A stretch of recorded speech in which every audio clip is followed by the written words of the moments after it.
ہو اللہ معاف کرے، اللہ معاف کرے، اللہ غلطی نہ کروائے، اللہ برائی نہ کروائے، لیکن نماز نہیں پڑھتا۔ باقی سارے اللہ حرام نہ کھلائے، اللہ رشوت نہ کھلائے، سود نہ کھلائے، مگر نماز نہیں پڑھتا۔ یہ سوچ بن چکی ہے، یار میں جھوٹ نہیں بولتا ہوں، میں چغلی نہیں کرتا ہوں، غیبت نہیں کرتا ہوں، ملاوٹ نہیں کرتا ہوں، دوسروں کو تکلیف نہیں دیتا ہوں، اور رشوت نہیں کھاتا ہوں، سود کا کاروبار نہیں کرتا ہوں، زنا نہیں کرتا ہوں، چوری نہیں کرتا ہوں، بد نظری نہیں کرتا ہوں، فحاشی نہیں کرتا ہوں، جو جتنی برائیاں ہیں زمانے میں وہ نہیں کرتا ہوں، لیکن نماز بھی نہیں پڑھتا ہوں۔ اب یہ سوال ہے علماء سے، محدثین سے، فقہاء سے، مسلمان سے، کہ کیا اس کے یہ ساری اچھائیاں یہ اس کے لیے اللہ کی رحمت کا سبب بن جائیں گی؟ جبکہ اللہ سورہ روم میں کہتا ہے کہ تم جو مرضی کرو، اقیموا الصلاۃ ولا تکونوا من المشرکین، نماز قائم کرو وگرنہ مشرکوں میں سے ہو جاؤ گے۔ اللہ نے نماز کے بعد حلال فرض کیا، اللہ نے نماز کے بعد رشوت حرام قرار دی، اللہ نے نماز کے بعد سود حرام قرار دیا، اللہ نے نماز کے بعد جھوٹ حرام قرار دیا، اللہ نے غیبت اور چغلی اور فواحشات اور زنا اور چوری، یہ سب چیزیں، اور شراب اور جوا، یہ سب چیزیں نماز کے بعد حرام کی۔ ہم نے بعد والی چیزوں کو لے لیا اور نماز پڑھی نہیں۔ اور نماز سے غفلت کی بنیادی وجہ کیا ہے؟ اور اگر انسان نماز پڑھتا رہے، ان الصلاۃ تنہی عن الفحشاء والمنکر، بڑی قابل فہم اور سوچنے پر مجبور کرنے والی بات ہے کہ ساری برائیاں چھوڑ دیتا ہے، نماز بھی چھوڑ دیتا ہے، لیکن دوسری طرف فرمایا کہ تو نماز اگر پڑھتا رہے اور گناہ تجھ سے ہوتا رہے، تو نماز کی کوالٹی یہ ہے کہ ان الصلاۃ تنہی عن الفحشاء والمنکر، کہ نماز ایسا ایک انجیکشن ہے، ہائی پوٹینشل، کہ اگر تیری نماز درست ہے تو تیری برائی ختم ہو جائے گی۔ تنہا عن الفحشاء والمنکر، نہ تو زنا کرے گا، نہ چوری کرے گا، نہ بد نظری کرے گا، نہ رشوت کھائے گا، نہ سود کھائے گا، نہ لعنت ملامت کرے گا، نہ جھوٹ بولے گا، نہ غیبت کرے گا، نہ چغلی کرے گا۔ اگر تیری نماز درست ہے اور تو نے نماز قائم کی، ترک نماز کی وجہ کیا ہے؟ کس نے یہ افواہات چھوڑی ہے کہ کوئی حرج نہیں، تم حرام تو نہیں کھاتے؟ جب نماز نہیں پڑھتا تو اللہ کو اس چیز کی ضرورت نہیں ہے کہ تو حرام کھاتا ہے یا نہیں کھاتا ہے، تو نے بنیاد ہی ہلا دی اپنے ایمان کی۔ بنیادی ایمان کی جو شرط اول ہے وہ آپ نے توڑ دی۔ جیسے مسلمان ہونے کے لیے کلمہ شرط ہے، کلمہ نہیں تو مسلمان ہی نہیں، تو جو مرضی کرتا رہے، تو حرام کھا یا نہیں کھا، تو حلال کھا یا نہیں کھا، تو جھوٹ بول یا نہیں بول، اللہ کو اس سے کوئی سروکار نہیں، کوئی پرواہ نہیں۔ اللہ کو پرواہ یہ ہے کہ تو سجدہ میرے سامنے کرتا ہے یا نہیں، تیرا دل منیبین الیہ ہے یا نہیں، واتقوہ کی ڈگری تیرے دل میں ہے یا نہیں، اور اگر نہیں ولا تکونوا من المشرکین، تو پھر اللہ کہتا ہے تو مشرکوں جیسا ہے، کیونکہ مشرک بھی لازم نہیں ہے کہ وہ حرام کھائیں، جھوٹ بولیں، اور آج کے دور میں تو خاص طور پر یہ نشانی ہے کہ مسلمان ملاوٹ کرتا ہے، کافر نہیں کرتا ہے، مسلمان اٹھتا ہے کافروں کا مال خریدتا ہے جینون سمجھ کر، اور مسلمانوں کا مال نہیں خریدتا ہے 2 نمبر سمجھ کر۔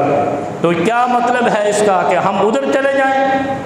جب ادھر جائیں گے تو ہم کافر، اور کفر سے اسلام میں لانے والی چیز کیا ہے؟ وَلَا تَكُونُوا مِنَ الْمُشْرِكِينَ۔ نماز پڑھ کے دکھاؤ تو مسلمانوں میں شمار۔ نبی علیہ السلام نے فرمایا من صلی صلاتنا واکل ذبیحتنا فہو مسلم۔ نماز پڑھو، جو نماز پڑھے اس کو مسلمان شمار کر لو۔ اور مسلمان نماز سے دور کیوں ہوا، اس کی وجہ بھی قرآن نے بتا دی، اور بڑی ایسی لاجیکل وجہ ہے جو ہم سمجھنا نہیں چاہتے۔ اگر سمجھ آ جائے ماننا نہیں چاہتے، اگر مان بھی لیا تو کرنا نہیں چاہتے، اور اگر کرنے پہ دل تیار بھی ہو جائے تو لوگ کرنے نہیں دیتے۔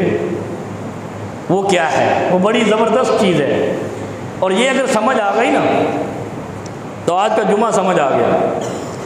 وہ چیز ہے فرقہ واریت نے سب سے پہلا حملہ نماز پہ کیا ہے۔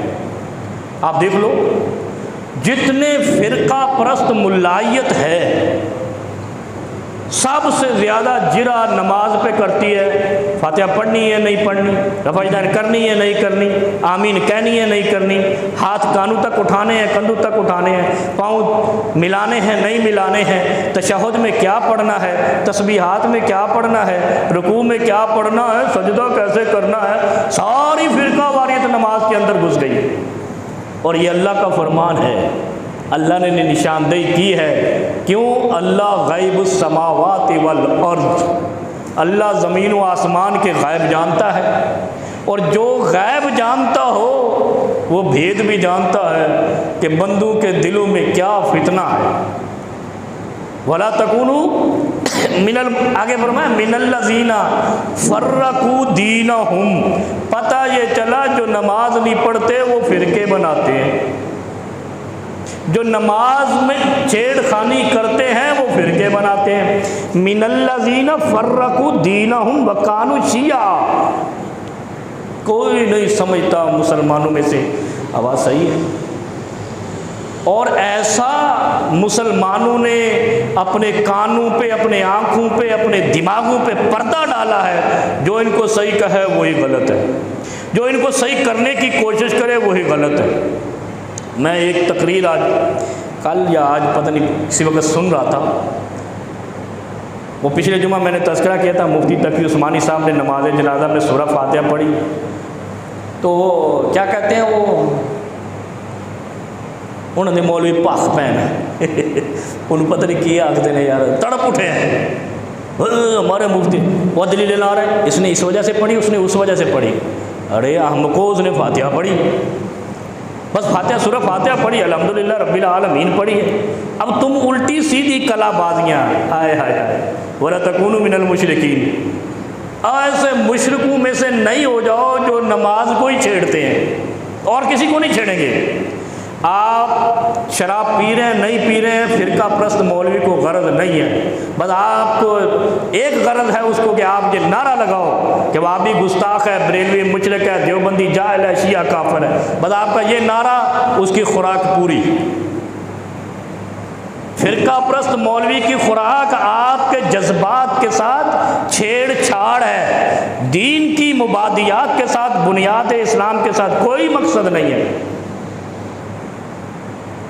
من الذین فرقوا دینہم، جس دن جو آنا ہی نہیں ہے مسلمانوں نے نماز سے چھیڑ خانی چھوڑ دی، اس دن مسلمان امت مسلمہ بن جائے گی۔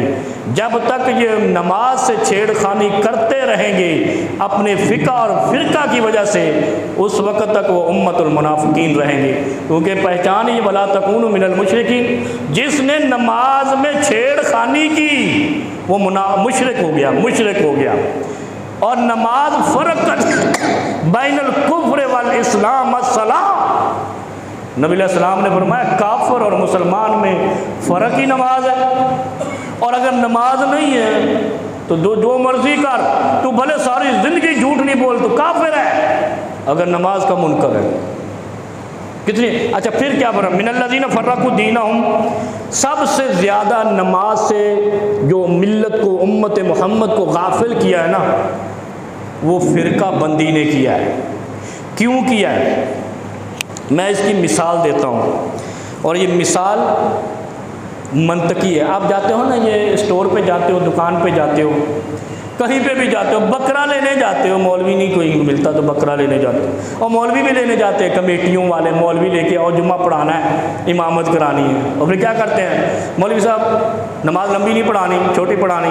بکرا لینے جاتے ہو، یہ کہ جیسے کانا تو نہیں، لنگڑا تو نہیں، زخمی تو نہیں، بیمار تو نہیں، لاغر تو نہیں، کیڑے نکالتے ہیں نا، اگر تھوڑے اور کیڑے نکالو، بولا مولوی صاحب آگے لے لو جا کر، کہتے ہیں نا دکان والے۔ کوئی دکاندار ہوگا یہاں پہ جو آپ کی دکان پہ زیادہ چراند کرے، اس کو کیا کہتے ہیں؟ مولوی صاحب میرے کو سامان کو نہیں، آگے سے لے لو۔ دکان پہ جاتے ہو نا، بزرگ جاتے ہوں گے، جس آدمی نے جہاں پہ زیادہ چراند کی، وہ صاحب کہے گا بھائی آگے سے لے لو، میرے پاس نہیں ہے۔ یہی ان مولویوں کے ساتھ ہوا ہے، یہ نماز میں ہی لگے رہے، نماز میں ہی لگے رہے، نماز میں ہی لگے رہے۔ اللہ نے کہا یار جاؤ تم، جو میرے نبی نے نماز پڑھی، سلو کمارا ہی تم انہی وسلی، جاؤ اس طرح پڑھو جس کے لیے سارے 1.5 لاکھ صحابہ نے پڑھ کے دکھائی، اور پھر بتایا ہاکذا یصلی رسول اللہ صلی اللہ علیہ وسلم، میرے نبی اس طرح پڑھتے تھے۔ ابن مسعود رضی اللہ عنہ نے کہا میرے نبی نماز پڑھ کے دکھائی، اور کہا اس طرح میرے نبی صلی اللہ علیہ وسلم نماز پڑھتے تھے۔ سیدنا ابی ہریرہ نے پڑھ کے دکھائی، کہا میرے نبی اس طرح پڑھتے تھے۔ ہمیں کسی پہ یقین نہیں ہے، کس پہ یقین ہے؟ جو ہم نے کہہ دیا یہ امام ہے، بس اس پہ ہمیں یقین ہے۔ نہ قرآن پہ یقین ہے، نہ حدیث پہ یقین ہے، نہ صحابی پہ یقین ہے۔ کیا فرمایا؟ من الذین فرقوا دینہم۔ اچھا یہ فرقے کیوں بنتے ہیں پتہ ہے؟ میں آپ کو ایک نئی بات بتاتا ہوں۔ کسی امام نے فرقے کے لیے کتابیں نہیں لکھی، مثلا کہ میرے نام پہ فرقہ بن جائے۔ نہ امام ابو حنیفہ رحمہ اللہ نے کتابیں لکھی اس وجہ سے کہ میرے بعد میرے نام سے فرقہ بنے گا، نہ کہیں اظہار کیا، نہ امام مالک نے اظہار کیا، نہ امام جعفر صادق نے کیا، نہ امام احمد بن حنبل نے کیا، نہ امام شافعی نے کیا۔ انہوں نے تحقیق کی، کتاب لکھ دی۔ اور بھائی جو تحقیق کرے گا وہ کتاب لکھے گا، وہ اخبار لکھے گا، اور کیا کرے گا؟ وہ پوسٹ لکھے گا، وہ سوشل میڈیا پہ لکھے گا، ٹی وی پہ بولے گا، جس کے پاس جو علم ہے اظہار کرے گا۔ ان ائمہ نے اس دور میں کتابیں لکھی اس نظر سے نہیں کہ فرقہ بنے گا میرے نام سے، انہوں نے اس نظر سے لکھی کہ تحقیق ہو جائے امت تک یہ مسائل۔ اچھا جتنے اماموں کو ہمارے فرقے بند مولوی مانتے ہیں، ان میں کوئی ایک بھی پنجابی نہیں، کوئی ایک بھی سندھی نہیں، ان میں کوئی ایک بھی سرائکی یا ہندی نہیں، ان میں کوئی ایک بھی اردو سپیکنگ نہیں، تو مر کیوں رہے ہو؟ وہ اس دور کے عرب کے امام تھے، پنجابی سے نکالو نا امام، اتنے موت پہندی، اس نے تو نہیں کہا مجھے مانو، تم نے خود ہی شروع کر دیا نا۔ اب دیکھیں آپ فرق سمجھیں، رسول اللہ صلی اللہ علیہ وسلم جس خطے میں آئے، انہوں نے دوسرا امام اسی خطے سے پکڑا، یہ شرک نہیں ہے، شرک فی الرسالہ۔ اگر تو یہ امام عرب سے علاوہ پکڑتے، کوئی افریقہ سے پکڑتا، کوئی انڈیا سے پکڑتا، کوئی نیپال سے، کوئی کھٹمنڈو سے، تو ہم کہتے ہیں انہوں نے دوسری قوم کا سمجھانے والا مترجم پکڑا۔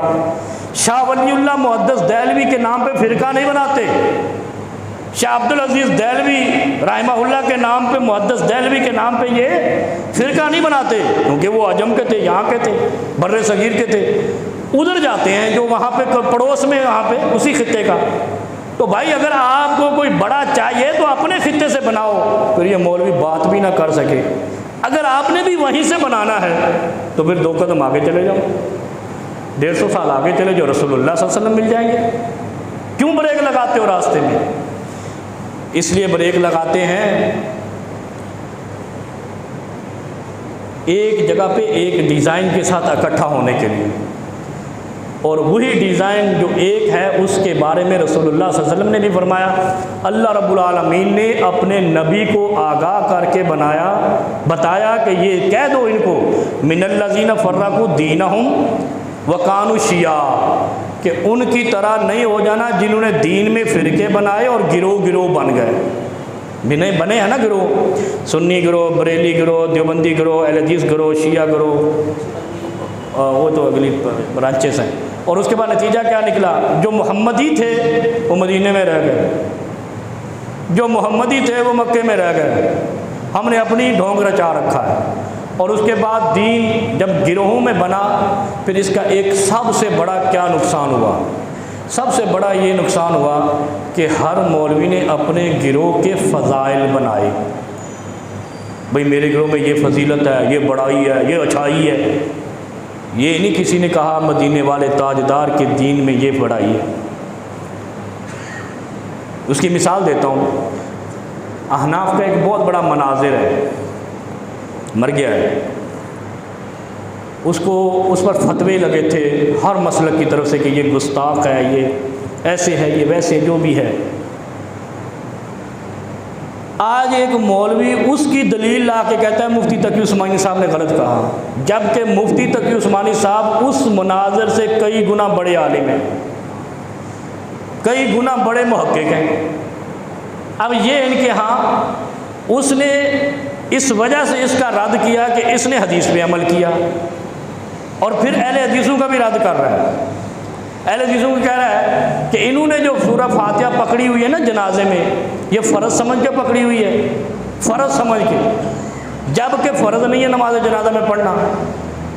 اب اس کے پاس سارے ایسے جاہل بیٹھے ہوئے تھے کہ جو بابا خادم تھا نا، وہ گالی نکالتا تھا، لوگ سبحان اللہ کہتے تھے۔ ایسے جاہلین ان مولویوں کو سنتے ہیں۔ فرقے بندی میں ایک خوبی ہے، کبھی آپ کو دین نہیں سیکھنے دیں گے، کہیں گے دین ہم سے لو، ہول سیلر ہم ہیں، یہ ہماری برانچ سے دین خریدو، بس ایسے ہی ہے نا۔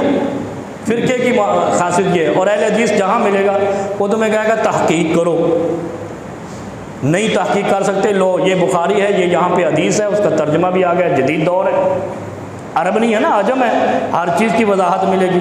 وہ کہتے ہیں نہیں، وہ آپ نے مولوی سنا ہے نا، کہتا قرآن ترجمے سے نہیں پڑھو، اسی مولوی سے خریدو، ریوڑی بیچے، ملاوٹ بیچے، اور ریوڑی میں گڑ ڈالے یا مٹی ڈالے، خریدو، ایسا دین بنا رکھا ہے۔ اور اللہ نے قرآن میں ان کی شناخت کرا دی، من الذین فرقوا دینہم کانوا شیعا۔ اچھا، برائی کی سب سے پہلی جڑ فرقے کا وجود ہے، اپنے نام پہ فرقے کا وجود بنانا۔ اور پھر اللہ رب العالمین نے نبی علیہ السلام پر وحی اتاری، کیا بھئی ان کے اندر ایک بیماری بھی ہوگی۔ بیماری کیا؟ آج کل آپ نے سنا ہوگا ہمارا فرقہ سب سے بڑا، ہم سواد اعظم، دوسرا کہتا نہیں پاکستان سنی اسٹیٹ، تیسرا کہتا نہیں ہم حنفی اسٹیٹ، چوتھا کہتا نہیں پاکستان میں شیعہ زیادہ ہے، وہ بھی دعوے دار ہیں نا، ہم طاقتور ہیں کیونکہ برچی والے ہیں، زنجیر والے، برچی والے، چھرے والے، کلاڑے والے، اور جو دوسرے اہل سنت ہیں وہ خالی دعاؤں والے۔ اچھا، وہ ان کا آپس میں جھگڑا ہے۔ اچھا، قرآن کیا کہتا ہے؟ قرآن اسی سورہ روم میں کہتا ہے کل حزب بما لدیہم فارغون۔ جب وہ فرقہ بنائیں گے نا، اپنے اپنے فرقے میں خوش پڑے ہوں گے وہ، کیوں؟ لوگوں کو اپنے فرقے میں لانے کے لیے پورا ریوڑ چلائیں گے۔ کیسے؟ جیسے تبلیغی جماعتیں چل گئی۔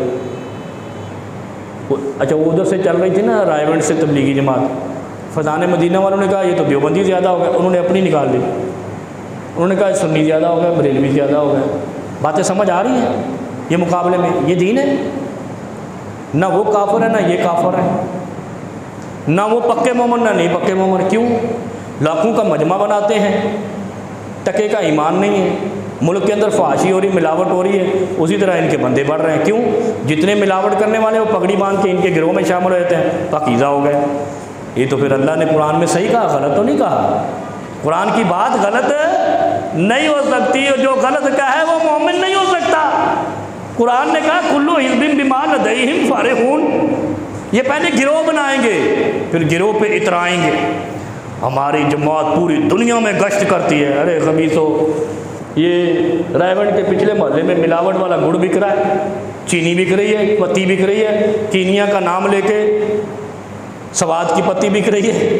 ہوٹل میں وہ کون سا ہوٹل جو پانی میں بہہ گیا سواد میں، ہنی مون ہوٹل گر گیا ہے، اس میں شراب چل رہی ہے، زنا چل رہا ہے، یہاں یہ ہو رہا ہے، تو سوڈان میں گشت کر رہا ہے۔ یہ دین ہے؟ پہلے مدینہ صاف کیا پھر مکے میں آئے، ایسے ہی ہے نا؟ تاریخ یاد ہے؟ مکہ میں لوگوں نے بت رکھے تھے، برائیاں کرتے تھے، بدماشی کرتے تھے نا، 13 سال محنت کی، نہیں مانے، مدینے چلے گئے، مدینے سے صفائی کی، غزوہ بدر ہوا، جیت گئے، پھر فتح مکہ ہو گئی۔ یہ نہیں ہوا کہ مدینے میں برائی جاری تھی دوبارہ مکے آ گئے، ایسا نہیں ہوا، یا ہوا ہے؟ ان کو تاریخ بتایا کرو۔ پہلے وَأَنذِرْ عَشِيرَتَكَ الْأَقْرَبِينَ، جہاں تو رہتا ہے وہاں برائی مٹانے کی جد و جہد کر۔ مَنْ رَأَىٰ مِنْكُمْ مُنْكَرًا فَلْيُغَيِّرْهُ بِيَدِهِ، اور یہاں پہ بدماشی جاری ہے، رشوت سود جاری ہے، رشوت جاری ہے، حرام پائی جاری ہے، زنا اور چوری جاری ہے۔ افریقہ کے ملکوں میں گشت ہو رہا ہے، دین لے آؤ، ان کو دین لا کے یہی سکھانا ہے؟ ان کو بھی گناہ گار، ابھی وہ کافر ہیں پھر منافق بنانے۔ کل حزب بما لدیہم فرحون، اللہ قرآن میں کہتا ہے پہلے گروہ بنائیں گے پھر اس پہ اترائیں گے، فخر کریں گے، او ہم تو اتنے۔ اچھا، سیدنا ابوبکر صدیق رضی اللہ عنہ، یہ تو میں تمہید مانتا ہوں کہ ہمیں بات سمجھ آ جائے کہ آج جمعے میں ہم نے کرنا کیا ہے۔ سیدنا ابوبکر صدیق رضی اللہ عنہ روایت کرتے ہیں، بلکہ جب امیر المومنین بنے نا، لوگوں سے کہتے ہیں ایسے، اور تم نے یہ آیت نہیں پڑھی؟ صحابہ کہتے ہیں امیر المومنین وہ کون سی؟ قرآن کی آیت بتا رہے ہیں، اور تم نے وہ آیت نہیں پڑھی قرآن کی؟ لوگ کہتے ہیں امیر المومنین وہ کون سی آیت جو ہم نے نہیں پڑھی، ہم نے تو سارا قرآن پڑھا ہے۔ کہا یا ایھا الذین آمنوا یا ایھا الناس انکم تقرؤون ھذہ الآیہ یا ایھا الذین آمنوا علیکم انفسکم لا یضرکم من ضل اذا اہتدیتم، یا ایھا الناس، اے لوگو تم یہ قرآن کی آیت نہیں پڑھتے؟ یا ایھا الذین آمنوا، اے ایمان والو، علیکم انفسکم، علیکم انفسکم، تمہارے اوپر تمہارے نفس کی ذمہ داری ہے، تم اپنے نفس کے نگران ہو۔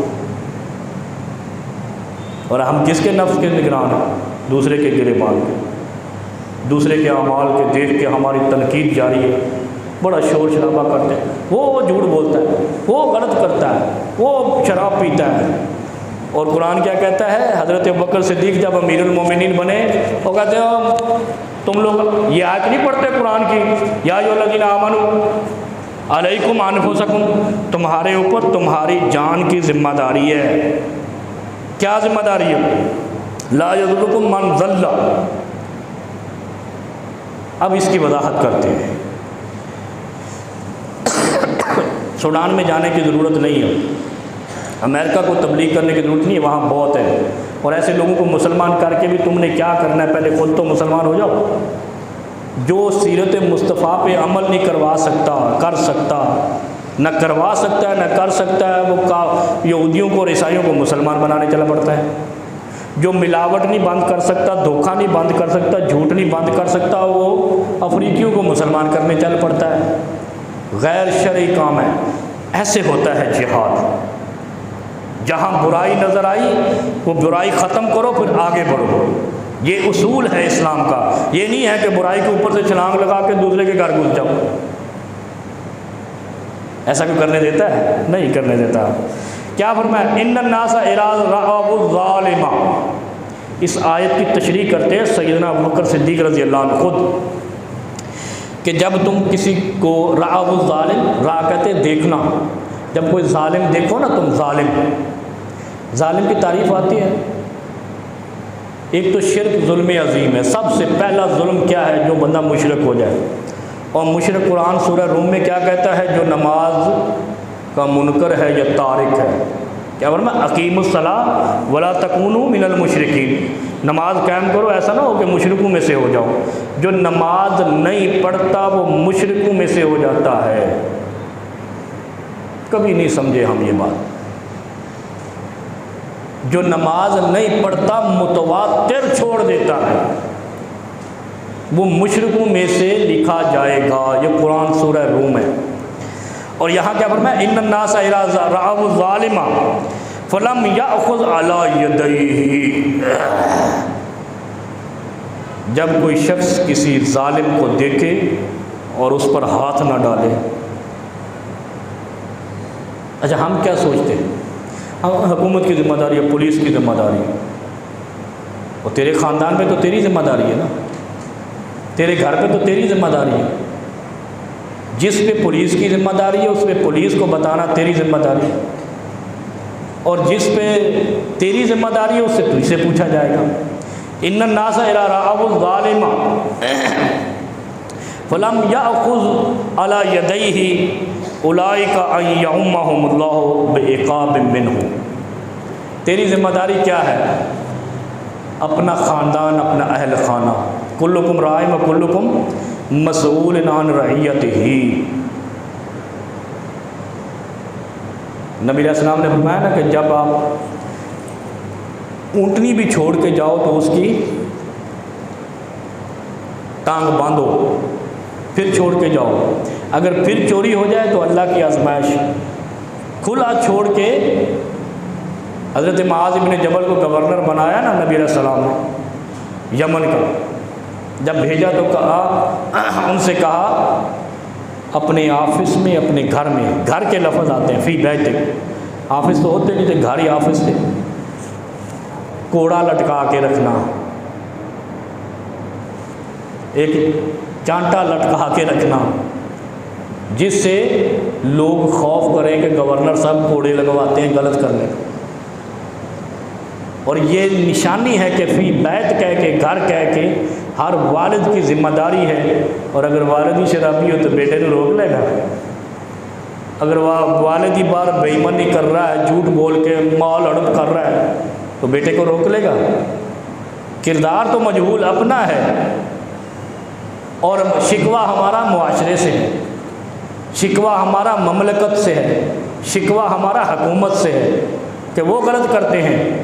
ہم اپنے کردار کو علیکم انفسکم یا ایھا الذین آمنوا علیکم انفسکم، اگر تیری نگرانی تیرے اپنے اوپر صحیح ہے تو معاشرہ بھی ٹھیک ہے، اور اگر تو سارا دن اولاد کے سامنے جھوٹ بول کے مال کماتا ہے تو اس کا مطلب ہے معاشرہ سارے کا سارا جھوٹ پر مبنی ہے۔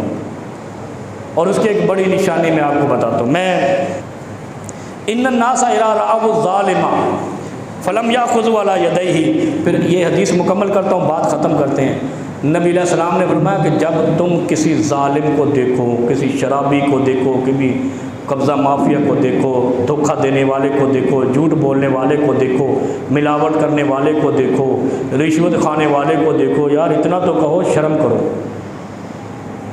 حدیث کیا کہتی ہے کہ اتنا تو کہو، من رأى منکم منکرا فلیغیرہ بیدہ، اور اگر اتنی طاقت نہیں ہے فبقلبہ فبلسانہ، زبان سے کہو شرم کرو تو رشوت لے رہا ہے، شرم کرو تو ملاوٹ کر رہا ہے، 2 نمبر مال دے رہا ہے، اتنا۔ اور اگر کوئی اتنا بھی نہیں کہتا، سیدنا ابوبکر صدیق کہتے ہیں صحابہ کی تربیت ہو رہی ہے، اگر تم اتنا بھی نہیں کہتے ہو کہ شرم کرو ملاوٹ کرتے ہو تو پھر آگے کیا کہتے ہیں سیدنا ابوبکر صدیق؟ پھر انتظار کرو بعقاب منہ ان یعمہم اللہ، اللہ تم پر اندھا عذاب بھیج دے گا۔ اندھا عذاب بولتے ہیں، وہ کیا کہتے ہیں آپ کے ملک میں قانون اندھا ہے، ایسے کہتے ہیں، وہ واقعی اندھا ہے، انہوں نہ حق نظر آتا ہے نہ باطل نظر آتا ہے۔